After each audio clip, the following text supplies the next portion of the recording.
If you're thinking of becoming an academy, you're probably interested to know what that means in terms of the budget. It's a fallacy that academies get more money. We don't get any money from our sponsor. We get exactly the same money as any other Croydon school would do. The difference is we get the local authority share. Now, in our case, it demands to over £600,000, which is quite a significant amount of money. Now, we have to buy various services from that, but we're still way better off than we would be as a local authority. It has made a big difference to the school having the budget that we now have without having it top sliced by the LA. It's made for us a difference of about £500,000 a year, which is obviously very significant. You can buy extra staff and you can buy some services from the LA or buy them from anywhere else that's cheaper. The funding allows us to establish our priorities. It allows us to make decisions quickly.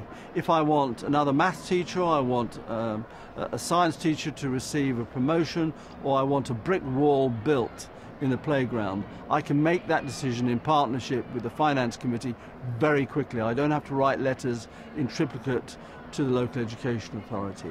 Pound for pound, we probably are getting a little bit more money than a local authority school would receive. However, you still need to buy those services that a local authority would be providing. We as an academy belong to an organisation called ARC, and they provide many of those services and the value for money, I guess, that many schools would generally get from a local authority. As an individual school, those things would cost a lot more. Local authorities say they do an awful lot, and I think you'd be surprised how little they do for the money they keep back. And a lot of things that they say they're doing, they're duplicating because schools have been doing them for a long time. Like the financial management of schools has been happening for a long time, and so schools often do it, and the local authority are doing it at the same time, and there's no need.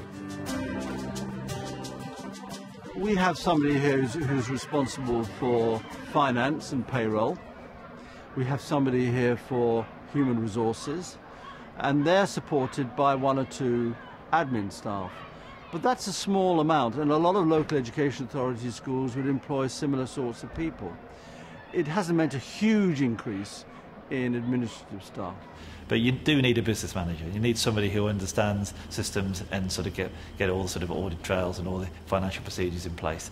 But as a head teacher, you need to have a business brain, I think, to make sure it sort of works effectively for your students. I probably have more support staff than I did when I was a head teacher in an LA school, because you do have to be outsourcing and looking for best value for money, and it's not as simple as just going to the local authority. But I would say it's minimal compared to the amount of extra money we get. Another thing local authorities employ is they have advisors, or they have sort of school improvement officers.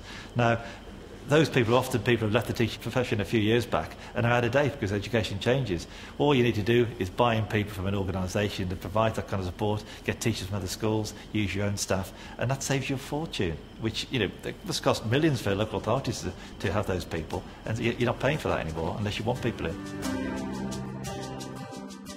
So it's given us the freedom to buy more staff, to have smaller classes, to buy more resources. So I would say it's a very significant benefit to being an academy.